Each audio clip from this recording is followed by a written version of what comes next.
Dar City nadhani mwaka huu tumedhamiria kuipeperusha vizuri bendera yetu ya Tanzania kwa kuleta matokeo mazuri.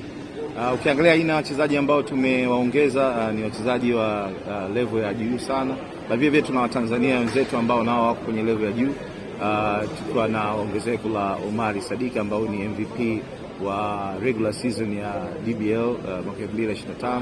Tuna Ali Faraji ambaye ni final MVP wa mwaka huu. Vile tuna wachezaji wengi ambao ni wakali, Amini Mkosa, lakini bila kumsahau the legend, the icon Hashim Thabit atakuwepo hapa kwenye mashindano haya kuiwakilisha Dar City kuelekea kwenye road to ball ambayo tunatarajia tutafanikiwa kwenda kwenye Elite 16, but vile ndoto yetu ni kuwa timu ya kwanza kutoka Tanzania ambayo itavuka Elite 16 na kuiwakilisha Tanzania kwenye mashindano haya makubwa ya Afrika ambayo yanaitwa BAL.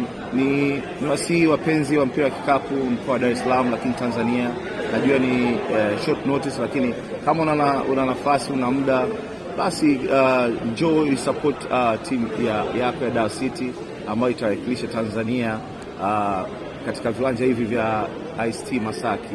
Kwa ujio wenu, dua zenu, uwepo wenu nadhani itakuwa ni faraja kwetu sisi, na tunaamini kabisa tutaangusha, tutaleta matokeo mazuri sana kwa kuipeperusha vizuri bendera yetu ya Tanzania.